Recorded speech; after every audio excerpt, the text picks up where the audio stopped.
Welcome to Anita's world. ఇవాళ మునక్కాయ పప్పుచారు ఏ విధంగా ప్రిపేర్ చేయాలో చూసేద్దాం రండి. ఇప్పుడు ఒక కుక్కర్లో 1 గ్లాస్ వరకు కందిపప్పుని 1కి 2 సార్లు శుభ్రంగా కడిగి సరిపడా నీళ్లు వేసుకొని అరగంట నుండి గంట వరకు నానబెట్టుకోవాలి. ఈ విధంగా నానబెట్టుకున్నటువంటి పప్పులో 3 medium size tomato, 1 medium size ఆనియన్ని చిన్న సైజు ముక్కలుగా కట్ చేసుకొని వేసుకోవాలి. అదేవిధంగా 7-8 చీల్చి పెట్టుకున్నటువంటి పచ్చిమిర్చి, 1 రెమ్మ కరివేపాకు, 1 టీ స్పూన్ వరకు కారపొడి, 1/2 టీ స్పూన్ ధనియాల పొడి, 1/2 టీ స్పూన్ పసుపు, 1/2 టీ స్పూన్ అల్లం వెల్లుల్లి పేస్ట్, 2 టీ స్పూన్ ఆయిల్ వేసుకొని ఒకసారి అంతా కలబెట్టుకొని కుక్కర్ మూత పెట్టుకొని స్టవ్ మీద పెట్టుకోవాలి. ఇప్పుడు స్టవ్ని మీడియం ఫ్లేమ్కి టర్న్ చేసుకొని 7-8 విజిల్స్ వచ్చే వరకు ఉడకబెట్టుకోవాలి. పప్పుచారు ప్రిపేర్ చేసినాం కాబట్టి మంచిగా మెత్తగా ఉడకబెట్టుకోవాలి. చూసారు కదా ఎంత చక్కగా ఉడికిందో. ఇలా ఉడికించుకున్నటువంటి పప్పులోకి రుచికి సరిపడా ఉప్పు వేసుకొని వీలైనంత మెత్తగా మెదుపుకోవాలి.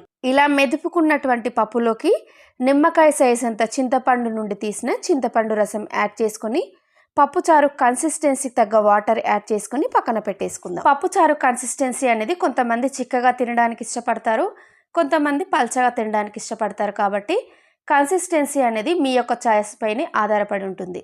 ఇప్పుడు ఒక కడాయిలో 3 to 4 టేబుల్ స్పూన్స్ వరకు ఆయిల్ యాడ్ చేసుకోవాలి.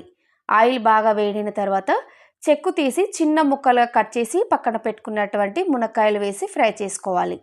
మునక్కాయలు ఒక 80 to 90% వరకు ఈ స్టేజ్లోనే ఫ్రై చేసుకోవాలి. మిగతా 10% పప్పుచారుతో పాటు ఉడికిపోతుంది. మునక్కాయలు ఒక 80% వరకు ఫ్రై చేసుకున్న తర్వాత కాస్త పక్కకు జరిపి పోపు దినుసులు, ఎండుమిర్చి, కరివేపాకు, కచ్చా పచ్చగా దంచి పెట్టుకున్నటువంటి 7-8 వెల్లుల్లి రెబ్బలు వేసుకొని 1 నిమిషం పాటు హై ఫ్లేమ్లో ఫ్రై చేసుకోవాలి.